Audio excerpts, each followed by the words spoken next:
the shocking reality that states and the international community as a whole continue to tolerate all too often breaches of economic, social, and cultural rights which would provoke horror and outrage and would lead to concerted calls for immediate remedial action. In the human rights movement, the mechanisms and processes for the delivery of health services are themselves morally compelling.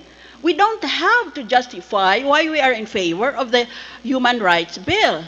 There are morally compelling reasons that should make it imperative. It should be a no-brainer for any Filipino to provide support for the RH Bill. Evaluation of health programs emphasizes distribution in outcomes, not only averages. We are concerned about the entire distribution because reproductive rights theories take seriously the idea that every human being is worthy of respect.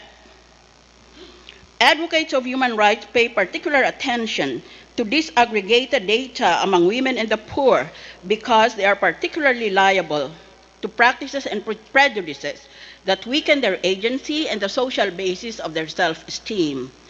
Reproductive rights approaches accommodate adaptive preferences. Many poor women do not receive information on how to receive reproductive health care. In addition, our underprivileged women have to accept standards lower than what they need, what they want, or what they deserve. This is the reason why we hold forums like this, to raise consciousness, to provide political education, and to take measures in civil society to expand the imagination and the demands of the excluded group of women who belong to the poorest of the poor. Why the RH Bill is controversial? The two most controversial provisions of the RH Bill are Section 7, Access to Family Planning. All accredited public and private health facilities shall provide a full range of modern family methods, except in specialty hospitals which may render such services on an optional basis. No person shall be denied information and access to family planning services. Anong problema nila? Wala naman tayong pinipilit dito. Kung hindi sabi lang ng batas, lahat ng taong gustong magtanong tungkol sa paano ko malimit ang aking pregnancy, paano ko mas-spacing sila para hindi sila magkasakit palagi o ako na mismo ang magkasakit. Anong gagawin ko? Dahil ang dami na ng anak ko. Wala naman kaming alam ng asawa ko. Hindi man kami nag-graduate sa grade school. Ano ngayon ang gagawin ko? Ay sabi naman ng batas, di pumunta ka lang sa pinakamalapit na ospital, magtanong ka doon. Yun lang ang batas, just to provide information. I have never seen a nation where a definite minority insists on keeping their Filipino constituency ignorant. What is this country?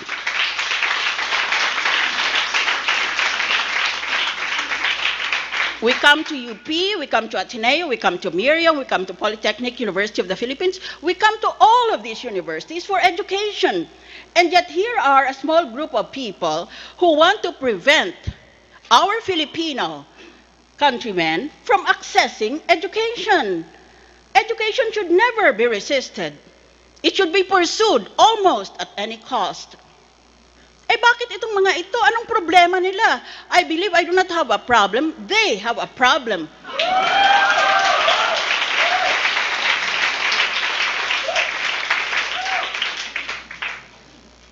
Particularly mental in nature.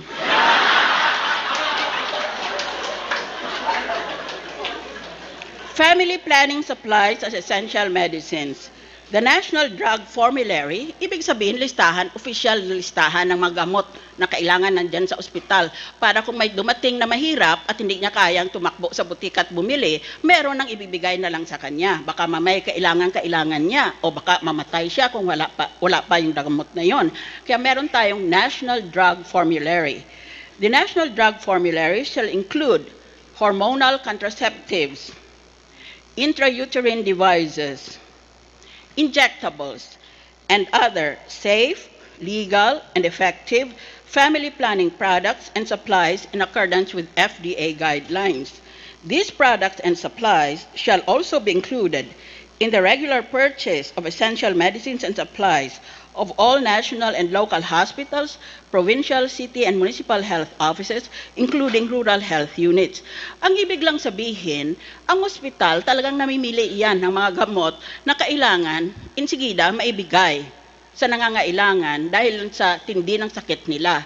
Kung mahirap yung tao at hindi kayang bumili ng gamot, meron nang dyan sa ospital, sa stock niya, na pwede mong ibigay na lang ng libre para lang masalba mo ang kalusugan ng taong iyon. Ngayon, when we were discussing this in the Senate, one of the most fatuous ideas I ever heard was, kung mamimigay pala ng kondom, magiging mayaman ang mga nagtitinda ng kondom. Bakit? Ang pork barrel, namimigay din sa budget. Kung may pork barrel, di nagiging mayaman ang mga politiko. Aber. But the simple question is, every time government delivers a service, someone makes a profit in a capitalist system. What is the most basic service delivered by government? Peace and order. You forsake some of your individual freedoms for the sake of being free and safe in your own territory. That's why you agree to a government that in effect will limit your personal liberties. The most basic service delivered by government is peace and order. Di ibig sabihin may pulis at may militar. Di ibig sabihin meron silang uniforme at botas. Maliban lang dyan, meron silang mga baril. Meron pa silang mga eroplano, meron silang mga barko. At hindi lang yan, meron pa silang mga helicopter.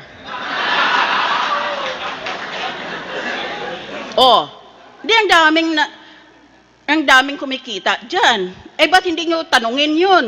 Bakit yung kondom na magkano lang naman yun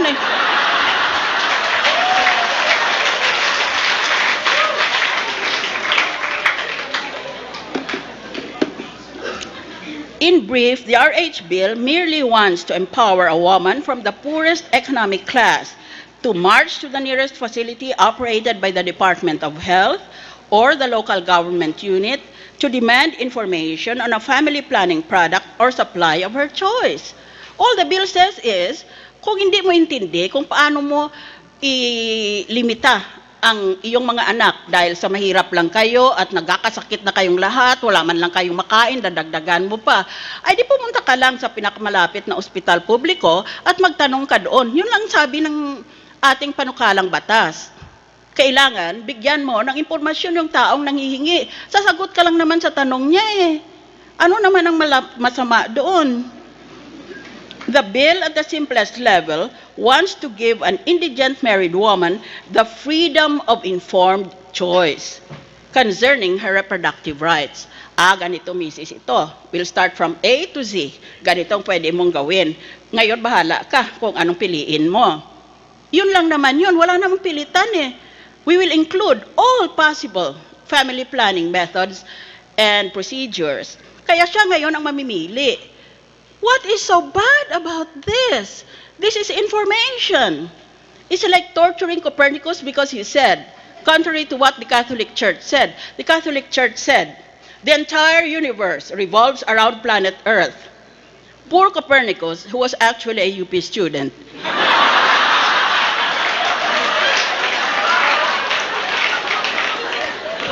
Worked hard, stayed up all night long for many years, and then finally, eureka, in his eureka moment. I worked out the theorems and the formulas. No, it's not true. The earth revolves around the sun. And for this reason, the Catholic Church tortured him. That's what they did in those times. Now, P and I are saying, the earth revolves around the sun, and we are now being tortured. What the?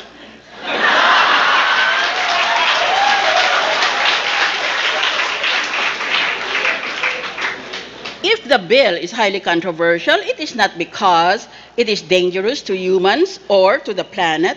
It is not subversive of the political order. It is not a fascist diktat of a totalitarian power structure. The reason this bill is so emotionally charged is because of the fervent opposition of some in the Catholic Church in the Philippines and those as its champions with a moist eye on the 2013 elections. Every year that a new Congress is convened, an RH bill is filed, provokes heated debate, consumes tons of newsprint, and then it lapses into a coma. That's what happened to me when I entered the Philippine Senate. I lapsed into a coma.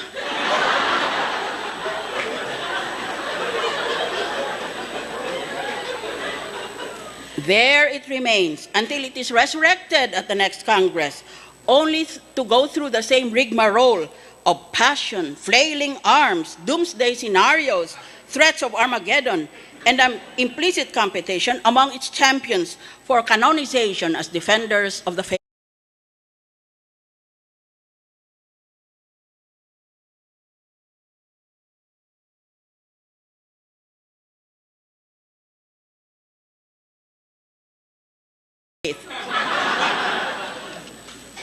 And yet the rest of the Catholic world is unimpressed by the implicit threat that if the Congress passes the RH bill, an asteroid will dive straight into planet Earth and obliterate the entire human race, particularly those who are pro-RH. In fact, the very opposite has happened. The majority of Catholic countries have passed reproductive health laws, led by Italy, where the Vatican is located. They have an RH law there. The other Catholic but pro-RH countries are Spain, Portugal, Paraguay, Mexico, Pt2. Ganitong pwede mong gawin. Ngayon, bahala ka kung anong piliin mo. Yun lang naman yun. Wala namang pilitan eh. We will include all possible family planning methods and procedures. Kaya siya ngayon ang mamimili. What is so bad about this? This is information. It's like torturing Copernicus because he said, contrary to what the Catholic Church said, the Catholic Church said, the entire universe revolves around planet Earth.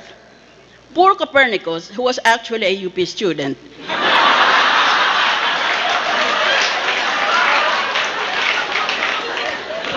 Worked hard, stayed up all night long for many years, and then finally, eureka, in his eureka moment. Oh, I worked out the theorems and the formulas. No, it's not true. The earth revolves around the sun. And for this reason, the Catholic Church tortured him. That's what they did in those times. Now, P and I are saying, the earth revolves around the sun, and we are now being tortured. What the?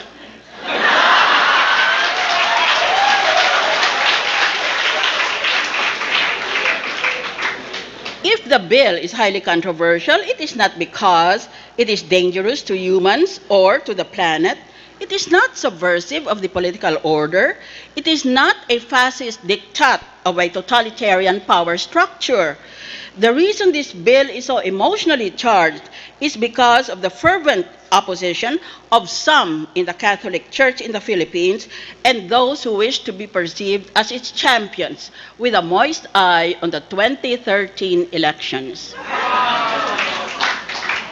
Every year that a new Congress is convened, an RH bill is filed, provokes heated debate, consumes tons of newsprint, and then it lapses into a coma. That's what happened to me when I entered the Philippine Senate. I lapsed into a coma.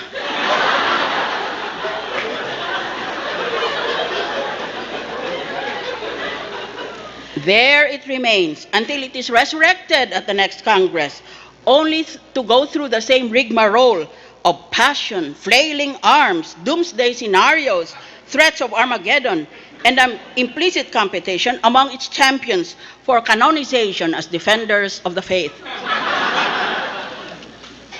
And yet the rest of the Catholic world is unimpressed by the implicit threat that if the Congress passes the RH bill, an asteroid will dive straight into planet Earth and obliterate the entire human race, particularly those who are pro-RH. In fact, the very opposite has happened. The majority of Catholic countries have passed reproductive health laws, led by Italy, where the Vatican is located. They have an RH law there. The other Catholic but pro-RH countries are Spain, Portugal, Paraguay, Mexico, Guatemala, Ecuador, Colombia, and Argentina. Of 48 Catholic countries profiled by the UN Population Fund, only 6 countries did not have an RH law. The Philippines is among these 6 stragglers. Apart from the Catholic Church, all other major religions in our country support RH, namely Iglesia ni Cristo, represented here by the New Era University contingent. Will you please stand up so that we can acknowledge you?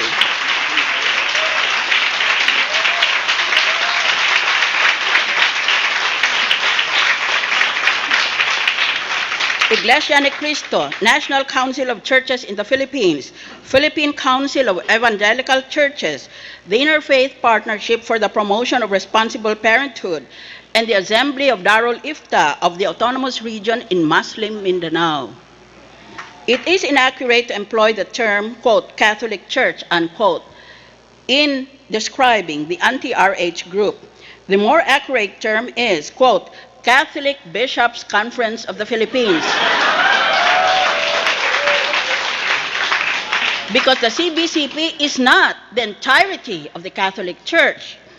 Under the more enlightened philosophy of Vatican II, the Church is not the Pope or the bishops or the priests.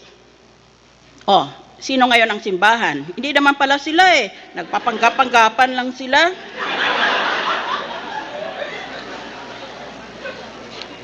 These church officials are not a privileged class, like in caste system.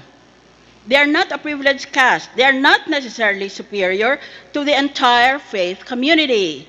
The church is the whole people of God. And there are many Catholics who adhere to the teaching of liberation theology that the Catholic Church should observe a preferential option for the poor.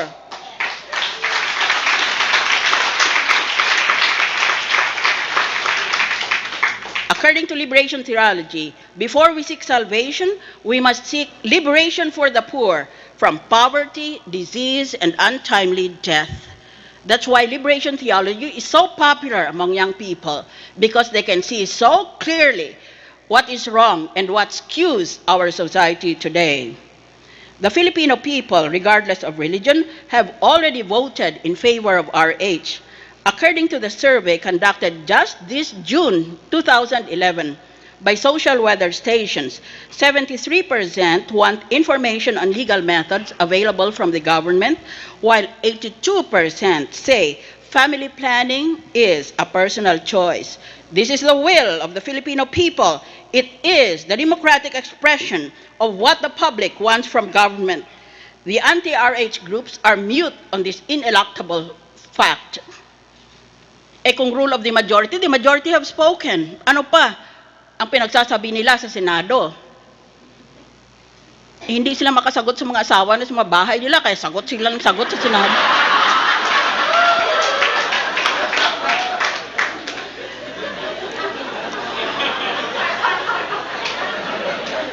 Kaya nga ako paalis na sa Senado before they kick me out. The inflexibility of the traditional Catholics is anchored on the encyclical entitled Humanae Vitae, issued in 1966 by Pope Paul VI. In paragraph 11, he wrote this notorious line, quote, "The Church teaches that each and every marriage must remain open to the transmission of life, period," unquote. So every time you have sex, you have to spring out of your bedroom and say, "Voila, Eureka! Here's another child." If you do it 3 times a day, you have to produce 3 children.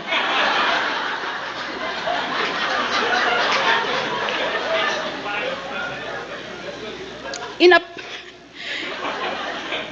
applying natural law, the encyclical relies on the rhythm method, or the restriction of marital relations to sterile periods of the month. Thus, the basis of the encyclical is merely biological. I have to emphasize that the encyclical is not a so-called non-infallible statement of the Church. In other words, this encyclical, Humanae Vitae, is fallible. Humanae Vitae caused a worldwide tempest. It created a backlash that eventually resulted in placing limits on Catholic teaching authority on moral issues. This backlash has taken the form of the doctrine of primacy of conscience.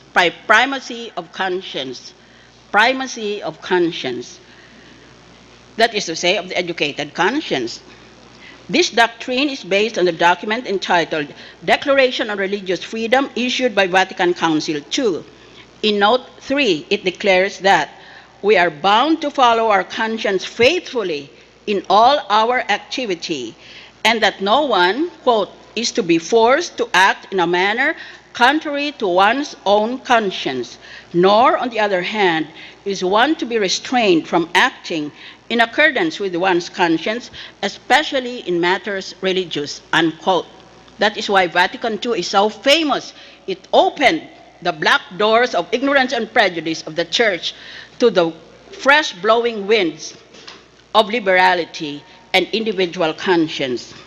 Now let me surprise you, and I hope shock the CBCP. I want to give you the ultimate word. The present Pope Benedict XVI, whom I have met, used to be known as Father Joseph Ratzinger. As a young man in 1968, he served as chair of dogmatic theology at the University of Tübingen. In this capacity, he wrote a commentary on the encyclical Gaudium et Spes, or the Church in the Modern World. He said, quote, above the Pope stands one's own conscience, which has to be obeyed first of all, if need be, against the demands of church authority, unquote. That's what he said. If I have the gall, I will remind him when I see him. You know, when people see the Pope, they immediately break into tears, they fall on the floor, they don't know what to do. I look at the Pope and say, would you have made entrance exam to UP?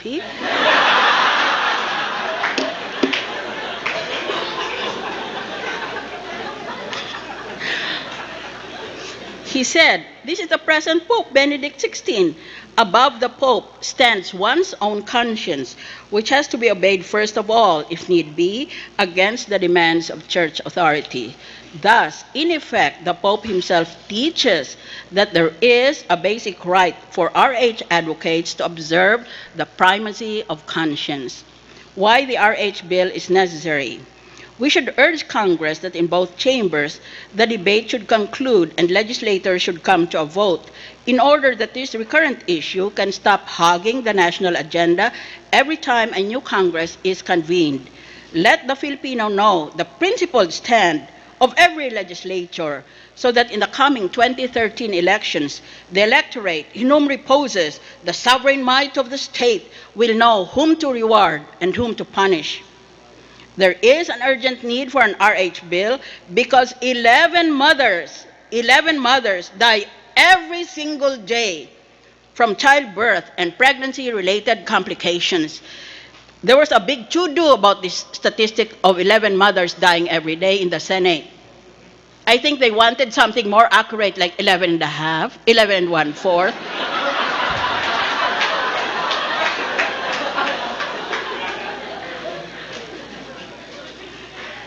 11 mothers die every day. 3,000 to 5,000 mothers die every year from pregnancy and childbirth complications. 162 mothers out of 100,000 live births die.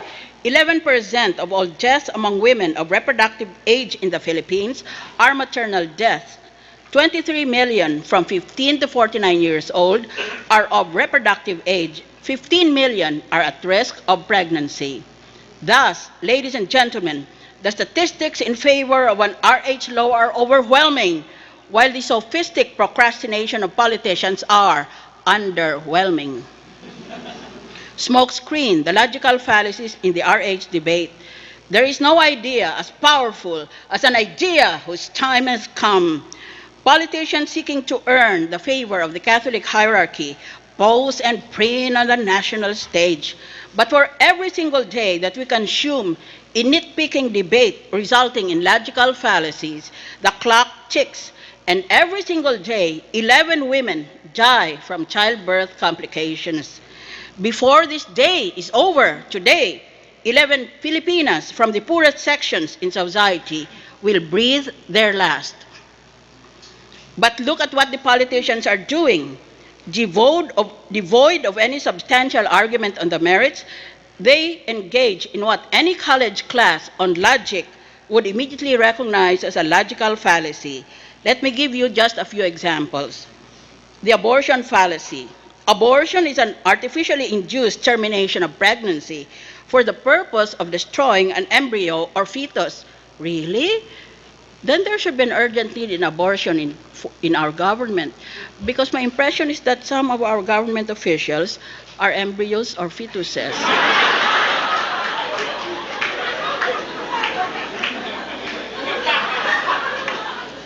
Conception is the prevention of pregnancy from being a consequence of sexual intercourse.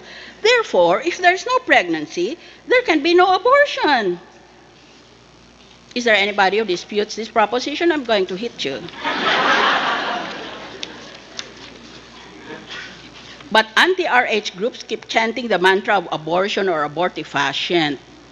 This is the fallacy of the red herring, because it uses irrelevant material to prevent a conclusion being reached in its absence.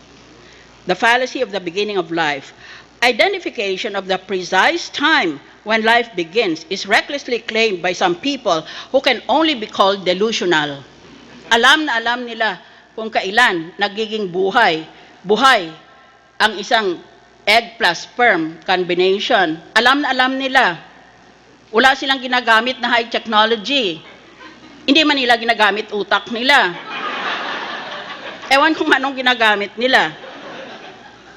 The truth is that there is no accepted authoritative finding accepted by the medical and scientific professions on when life begins, much less on when the soul begins.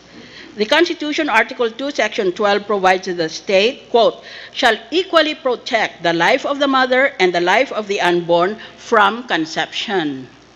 Conception is the act of becoming pregnant or of creating a child in the womb. It could be defined as the process by which a set of human cells becomes human with characteristics defined as human life.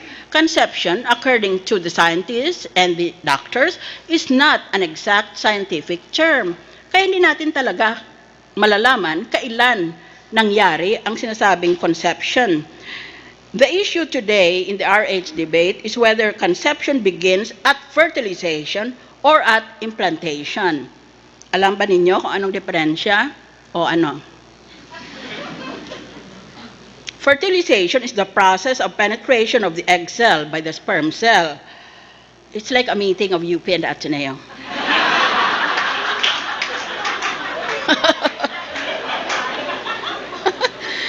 And the combination of this genetic material to form the fertilized egg or zygote.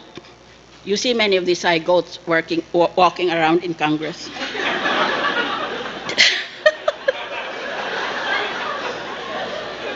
I've had a hard, long week, and I'm just trying to have some fun. Implantation is the attachment of a fertilized ovum on the wall of the uterus. So, kaibang fertilization, nag-meet pa lang sila. Then they go look for a home, the wall of the uterus, and that is implantation. So fertilization comes first and then implantation. According to the statement issued in August 2011 by the Universal Healthcare Study Group, which is a part of the National Institutes of Health in UP Manila, quote, no one equates conception with fertilization. Hindi ka nag-uumpisa bilang isang tao, ulit nagkita ang egg at ang sperm dahil pwede pang maraming mangyayari dyan eh. Baka mamaya nalito si zygote at napunta sa ibang bahagi ng nanay niya o kung may nangyari doon sa loob at hindi siya matutuloy. Moreover, quote, all contraceptives, including hormonal contraceptives and IUDs, have been demonstrated by laboratory and clinical studies to act primarily prior to fertilization. Ang contraceptive, ayaw niya magkita si sperm at si egg. Kaya ano naman ang abortion doon? Hindi pa naman sila nagkita eh. Pwede ba silang sungkitin ng iba?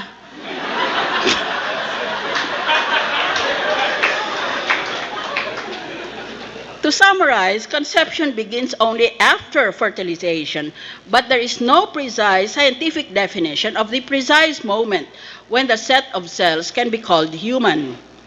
Defining a specific time frame is simply not realistic at this time.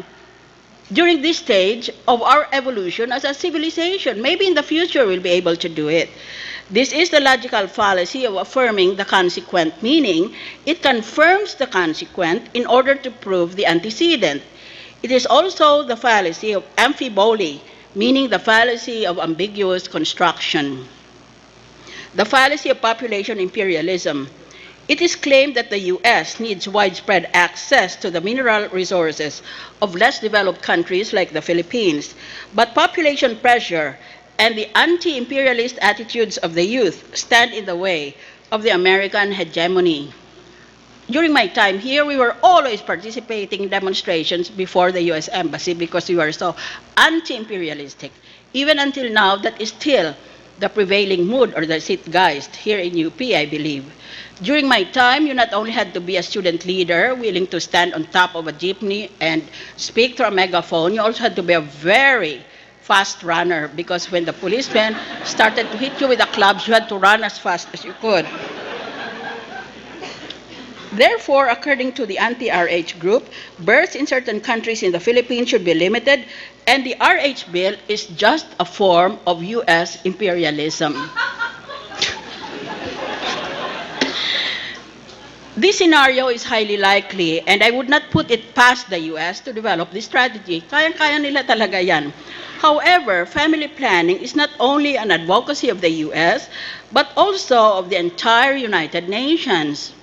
In addition, the best economists of the country, who just happen to be UP professors, issued in 2008 a paper entitled, quote, Population, Poverty, Politics, and the RH Bill, unquote.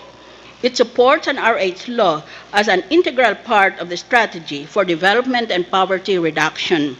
The Economics 27 said categorically, a rapidly growing population has a negative impact on economic development, unquote. And they noted, quote, contraceptive use remains extremely low among poor couples because they lack information about and access to them, unquote. Ano naman ngayon ang mali ng RH Bill? Ulit sinabi pala ni Kissinger noong kapanahunan niya, otro rin yung taong yan, hindi rin nakapasok sa UP, kaya ganun magsalita. Sabi niya, maraming mineral resources ang Pilipinas, pero kung maraming Pilipino, di maubos nila. Kaya dapat gumawa tayo ng paraan na maingganyo sila na kukunti lang mga anak nila para magsusobrang mineral resources mabibigay nila sa Amerika. Yun ang kanyang teaching. Well, not only the Philippines but also a few other countries. Eh kasalanan ko ba? Kung parang scrambled eggs yung isip ni Kissinger na yon? Ano naman ang relasyon niya sa mahirap na nanay na may buntis? He wants Filipinos, according to that theory, to remain limited in population. Conversely, he would want the Americans to have an expanded population until the whole planet is populated by Americans who look like him. That in itself is an argument for birth control in the United States. To demonize lower population growth because the U.S. advocates family planning for developing countries is a logical fallacy. This is the fallacy of argumentum ad populum, appealing to popular anti-American prejudice instead of presenting relevant material. Finally, just one last example. The argument that pro-RH advocates are sinful or stupid. Anti-RH groups use various personal insults against us as if name-calling will suffice to stop or even to reduce maternal mortality. This is the fallacy of argumentum ad hominem, or undermining an opponent's argument by insults calculated to substitute personal traits for arguments on the merits. This is unfair to use argumentum ad hominem against the pro-RH group. But in Facebook and Twitter, I don't know if I will make the same proposition. Maybe you can make argumentums ad hominem against the anti-RH group. I will stop here, but I have shown you that the RH debate in Congress is a long-winded theater art on how to trivialize an important national policy. I suspect that the debate will not end by the time budget season begins and all pending bills will be shelved. If we allow the critics to have their way, RH will always be a work in progress until climate change brings about another global flood and obliterates all of human civilization, including those who think that a few mothers dying every day from childbirth complications is a mere negligible factor in the grander scheme of things like the coming 2013 elections. Enough! Send an email to every single senator and congressman.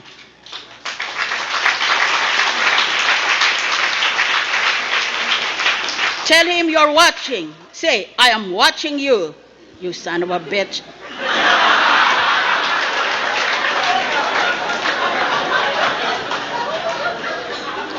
Tell him I'm watching you, and that you will not vote for him forevermore if he's anti-RH. Not only that, campaign actively against anti-RH creatures, since they do not deserve the word human. Take our campaign to Facebook, Twitter, Google, blogs, and every form of social media. If any of the news media purposely fail to present a balanced presentation of the RH debate, email the editor and appeal to the ethics of the journalism profession. Today, we mark the centennial of the great UP College of Law. At one time, I earned a gold medal here as best debater. In commemoration, Senator Pia Cayetano and I challenge any UP Law graduate in the Senate to a debate on RH in any neutral public forum to be shown on TV before a university audience.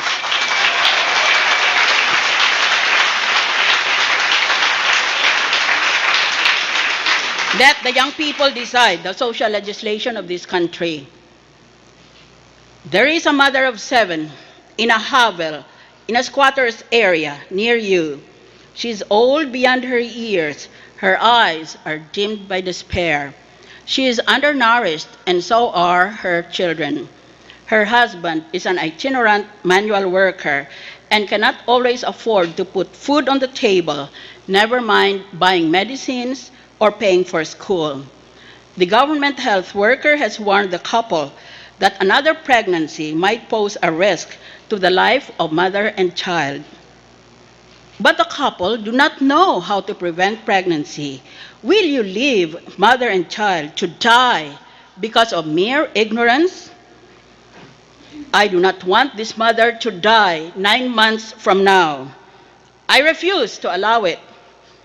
I might never see her, but as a Filipina, I lift her hand and pray with her what the poet said. Out of the night that covers me, black as the pit from pole to pole, I thank whatever gods may be for my unconquerable soul. It matters not how straight the gate, how charged with punishments the scroll. I am the master of my fate. I am the captain of my soul. Ladies and gentlemen, help the poorest Filipina mother. Help her to become the master of her fate and the captain of her soul. Thank you very much.